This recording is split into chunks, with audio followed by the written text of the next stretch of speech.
বিসমিল্লাহির রহমানির রহিম। একটা দিয়ে 700 ইনভার্টার আজ আমরা লোকাল মিটে চালাবো। কেমনে চালায় আপনারা দেখেন।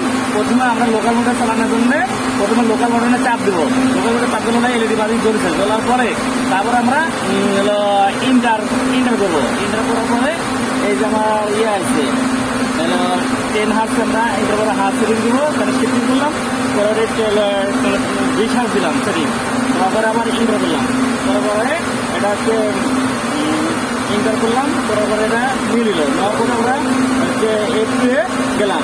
এপ্রিলে সেটিং মতো 20টি করে হার্স সেটিং হয়ে গেছে। এই হলো যে রেফারেন্সে 20 সেটিং হচ্ছে, এখন রান দিব। এই যে এখন রান দিলাম, রান হয়ে গেল। রান হওয়ার পরে আবার আমরা অফ করলাম, অফ হয়ে গেল। অফ হয়ে গেল, অফ হয়ে যাওয়ার পরে এখন আমি আবার ইন্টারে চাপ দেবো। ইন্টারে চাপ করে শিফটিং বাটন দেওয়া 20 আছে, আমরা 0 করে দেবো। এই যে 0 করে আবার ইন্টার দিলাম, ইন্টার হয়ে গেল। হয়ে যাওয়ার পরে আবার লোকাল মোডে চাপ দিয়ে বাকি অফ করে দেবো।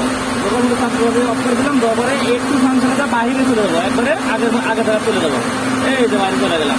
এভাবে আমরা একটা অ্যাস্ট্রো ইনভার্টার দিয়ে 7 ইনভার্টার আমরা লোকাল মোডে চালাতে পারি।